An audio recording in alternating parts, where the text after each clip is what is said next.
Кыргызстан экономика министрлиги жана жашыл экономика технологияларын чагылдыруу боюнча сынак жарыялады. Өкмөт бир топ жылдан бери өлкө жашыл экономикага өтсө өнүгөрүн айтып келе жатат. Айлана чөйрөнүн абалы начарлап атат. Ошондуктан дүйнөнүн бардык жеринде жашыл экономиканы киргизип жатышат. Кыргызстанда дагы ушул маселени жарандык коом, бизнес коомчулук көтөрүп баштаган. Аны ишке ашыруу үчүн кандай аракет зарыл? Курамы улам алмашкан өкмөттүн мындай программаны ишке ашырууга чамасы жетеби? Дал ушул суроону тегерегинде талкуубузду экономика министринин орун басары Данияр Иманалиев менен улантсак деп турабыз. Данияр мырза, кош келипсиз.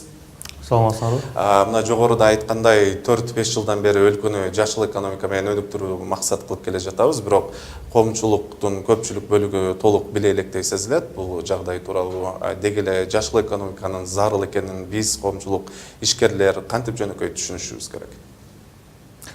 Биздин өлкө 2015 жылдан баштап өздөрү билгендей 2030 жылга чейин ушул Бириккен Улуттар уюмуна кирген өлкөлөр туруктуу өнүгүү боюнча атайын өзүнүн максаттарын иштеп чыккан. Ошого Кыргыз Республикасы дагы мүчө болуп кирди. Ошол баягы повестканын 2030 жылга чейин негизги максаттардын бири бул ошол биздин өлкөдө жалпысынан эле ошол экономикабызда жашыл принциптерде баягы өзүнүн ишин жүргүзгөн же болбосо ошол жашыл принциптерди колдонуу менен иш алып барган ишкерлерди же болбосо ошол ишканаларды колдоо жана негизинен секторлорду ошол биздин экономикадагы ошол эле айыл чарба, туризм, андан тышкары ошол бизде кайра иштетүү ушундай болгон тармактарды жаңы принциптерге которуу негизги максат катары кабыл алынып, жана азыркы күндө ошол жашыл экономиканы мындай даңазалап, ошол принциптерди элге мындай кеңирээк жеткизип, анан негизинен ошол жашыл экономиканын принциптерин бизнес тармагынан биз тарабынан киргизебиз. Ошол биздин бизнестеги өкүлчүлүктөр же болбосо ошол эле биздин ишкерлерди жаңы ыкмаларга үйрөтүү баягы жумушу боюнча дагы бүгүнкү күндө иш чаралар башталды. Ал эми ушул биздин сынак жарыяланган негизги себеби ошол бизде азыркы күндө мамлекеттик органдар тарабынан атайын ошол жашыл экономиканы өнүктүрүү жана ошол принциптерди ишке киргизүү боюнча атайын документти даярдоо иштери башталды. Негизинен бул принциптерди ошол биздин экономикада киргизүүдө бир нече өзүнүн мындай таржымалы бар деп айтсак болот да. Негизинен биздин экономика өзүңүздөр билгендей бүгүнкү күндө мындай көлөмү боюнча чакан жана абдан мобилдүү экономикалардын бири болуп эсептелет региондо. Ошол убакта өзүңүздөр билгендей бизде экономика мындай башка өлкөлөргө, ошол коңшу өлкөлөргө салыштырмалуу көп мындай минералдык ресурстар менен бай болгон экономикаларга биз кирбейбиз. Биздин экономика чакан, ошол эле убакта биздин экологиялык, биздин жаратылыш байлыктар, кендер, ошол эле биздин башка болгон экономикадагы ресурстарыбыз чектелгендикке байланыштуу бүгүнкү күндө ошол жаңы ыкмаларды киргизүү, жаңы технологияларды киргизүү, ошол эле маалда ошол экономикалык өнүгүүнүн негизинде башка тармактарга, ошол эле айлана чөйрөгө болгон таасири мындай тегиз таасирлер болуп кетпеш үчүн ошол жашыл экономиканы киргизүү абдан маанилүү болуп эсептелет да. Жакшы экен. Эми мына каражат жагын алып карасак, мындан 2 жыл мурун Парижде айтылуу конвенция түзүлгөнүн билебиз. Кыргызстан ошол конвенцияга кошулуп кол койгон. Атайын фонд түзүлүп, ага АКШ баш болгон өнүккөн өлкөлөр 2020 жылга чейин $100 миллиард салууга милдеттенилген экен. Мына анын ошол фонддун эсебинен өнүгүп бара жаткан мамлекеттер пайдаланат деп айтылат. Биздин өлкөдө кандай мүмкүнчүлүктөр пайда болот? Ошол фондду негизинде жашыл экономиканы өнүктүрүү министрликте каралганбы? Эми бул мүмкүнчүлүктөр абдан кеңири. Өзүңүздөр айткандай, бул жерде ошол $100 миллиард тегерегинде каражат өнүккөн өлкөлөр тарабынан ошол атайын глобалдык фонд түзүлүп, климатикалык фонд.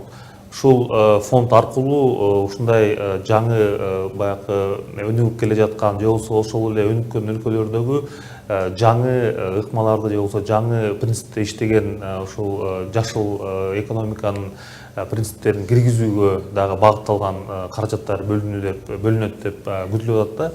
Ошол эле маалда бизге эмнеге бул принциптерди киргизүү абдан маанилүү? Анткени деген биз жайгашкан аймак өзүңүздөр билгендей баягы абдан климатикалык жактан жаратылыш шарттары өзгөрсө көп коопсуздук жакка байланышкан же болбосо көп тобокелчиликтери бар баягы региондорго киребиз да.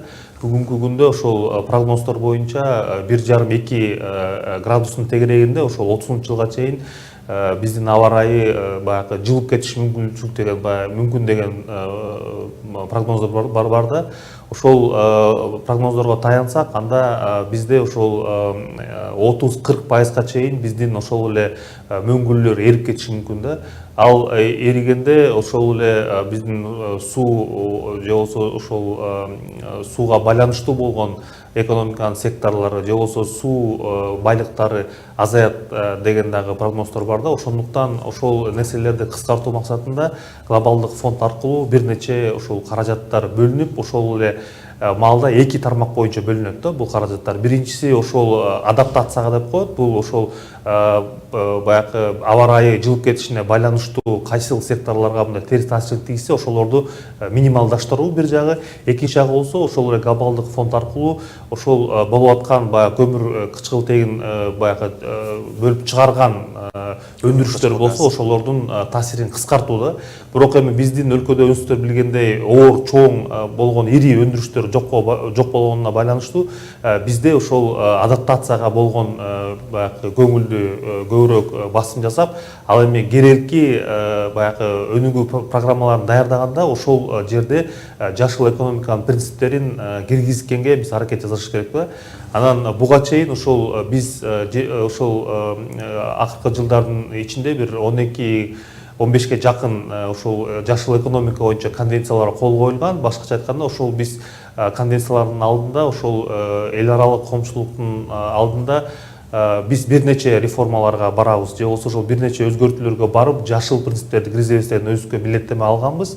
Анан бүгүнкү күндө ошол биз ошол глобалдык фондко өзүбүздүн заявкаларды даярдап, бүгүнкү күндө ошол заявкалар каралып атат. Ал кайсыл тармакта? Ал негизинен ошол климатка байланыштуу болгон иш-чараларды күчөтүү, ошол эле биздин жер кыртышында болгон деградация деп коебуз, ошол жердин деградациясынан сактонуу боюнча иш-чаралар боюнча, же болбосо ошол эле бизде жанакы чрезвычайный ситуациялар болуп атат, ошол нерселерди дагы алдын ала баягы иш-чаралар жүргүзүп, ошол эле биздин дарыялардын жээктерин баягы бекемдөө же болбосо ошол системалардын баягы суу менеджмент системасын же болбосо сууну башкаруу, сууну үнөмдүү колдонуу боюнча проектилер бар. Анан эле ошол биздин ирригация системасын өнүктүрсөк, ал ирригация системасында канчалык биздин ошол баягы сууну жеткирүү боюнча каналдарыбыз же болбосо системабыз жакшы шарттарда баягы деңгээлде калыптанса, анда ошол эле суунун жоготуулары азаят да. Ошого окшогон проектилер бүгүнкү күндө бизде абдан маанилүү. Анткени деген бизде өзүңүздөр билгендей экономиканын структурасында эң мындай жогору ошол биздин жаратылыш ресурстарына байланган секторлор бар. Ошол секторлордун бири бүгүнкү күндө өзүңүздөр билгендей бир 18% тегерегиндеги ошол биздин ИДПнын көлөмүндө айыл чарба тармагы болуп эсептелет. Айыл чарбада өзүңүздөр билесиздер, ошол эле баягы биздин жерлер же болбосо жайыттар, бул абдан ошол биздин жаратылыш шарттарынан көз каранды болгон өндүрүштөрдүн бири болуп эсептелет. Андан тышкары бизде чоң тармактардын бири дагы бүгүнкү күндө бир 4,5%-дын тегерегин түзүп калган мына туризм дагы акыркы жылдар жакшы өнүгүп келатат.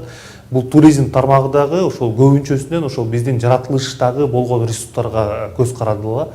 Ошол эле биздин туристтер барган региондордогу баягы экологиялык абал же болбосо ошолорду туура колдонуу, ошолордун сапатын жоготпоо же болбосо ошол кооз жерлерди жоготуп жибербей ошондой болгон маселелер бар.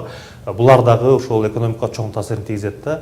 Андан тышкары дагы бир сөзүңүзгө аралжы ошол жашыл экономикасын Кыргызстанда өндүрүү маселесин алкагында карап көрсөк, ошол жашыл экономиканын негизин айыл чарба өндүрүшү гана түзөт деп түшүнсө болобу же кандай? Жок, бул антип түшүнсө анда биз абдан мындай көп секторлор калп деп айтсак болот да. Анткени деген айыл чарба бул негизги секторлордун бири, бирок андан тышкары башка секторлор бар. Мына ошол эле биздеги тоо кен тармагы деп айтсак болот. Бүгүнкү күндө ал дагы ошол жаратылыштан чыккан ресурстарды колдонуу менен ошол эле сектор иштеп келет. Ошол эле алтынды өндүрүү болобу же болбосо ошол эле баягы биздин башка металлдар же болбосо биздин ошол көмүр касып алуу сектору, ошолордун баары эле ошол биздин жаратылыштан болгон ресурстарды колдонот да. Ошол эле малда бүгүнкү күндө көп мындай жаңы заманбап технологиялар бар. Ошол технологияларды биз колдонсок, анда биз ошондой болгон жаратылышка таасирин, потенциалдуу таасири бар деген, терс таасири бар секторлордон биз мындай көз карандылыктуу азайтсак болот да. Мисалга алсак, ошол эле биздеги башка альтернативдик электроэнергиянын булактары деп бүгүнкү күндө абдан ошол эле Европа өлкөлөрүндө же болбосо башка Азия өлкөлөрүндө кеңири колдонулуп атат. Мына бүгүнкү күндө бизде дагы ошол процесс жүрүп атат. Өзүңүздөр көргөндөй бүгүнкү күндө ошол күн энергиясын колдонгон күн батареялар өндүрүлүп атат. Андан тышкары биздин ошол кайра калыптануучу баягы энергиялардын бири болгон бул гидроэнергетика. Бүгүнкү күндө биз ошол борбордук Азиядагы эң чоң ошол баягы кайра калыптануучу энергияларды колдонгон өлкөлөрдүн бири болуп эсептелебиз. Бул ошол суу энергетика тармагы боюнча бул абдан чоң ресурс. Бүгүнкү күндө биз бир 10-15% тегерегинде гана өзүбүздүн потенциалды колдонуп атабыз. Ал эми ошол эле баягы кичи энергетикадагы биз ошол кички чакан гэстерди эгерде бүгүнкү күндө санын көбөйтүп ошолорду кура турган болсок, анда биз ошол жашыл экономикага, жашыл энергетикага кошкон салымыбыз болуп эсептелет да. Ошол эле маалда биз ошол жаңы булактардан тышкары ошол эле колдонуп аткан бүгүнкү күндө энергетикадагы технологияларды дагы бир сыйра карап чыксак болот. Анткени деген ошол эле электроэнергияны же болбосо жылуулукту үнөмдөө, атайын үнөмдөөгө багытталган системалар бар. Бүгүнкү күндө заманбап ошол эле биздин мына курулуш тармагындагы колдонгон материалдарды бүгүнкү күндө абдан чоң инновацияларды өзүбүз көрүп атабыз. Ошол курулушта колдонуп, бүгүнкү күндө 50%дан 60-70%га чейин электроэнергияны же болбосо ошол башка булактарды үнөмдөөгө чейин алып келген технологиялар бар да. Ошол технологияларды биз сөзсүз түрдө ошол жаңы принциптерди, ошол жаңы биздин саясатты, ошол жашыл энергетиканы же болбосо жашыл экономиканы өндүрүүдө ошол принциптерди стимул кыла турган баягы иш-чараларды киргизсек, анда биздин эле ошол ишкерлер, биздин бизнесмендер ошол өзүнүн өндүрүшүндө жаңы технологияларды колдонуп жана биздин айланма чөйрөнү мындай сактап калууга кошкон салымын дагы биз келечекте мындай көбөйтсөк болот да. Рахмат. Экономика министринин орун басары Данияр Иманалиев менен 11 каналынын түзүүсүндө баарлаштык жашыл экономика технологияларын кыргыз рыногуна киргизүү жолдору жөнүндө. Ийгилик каалайм.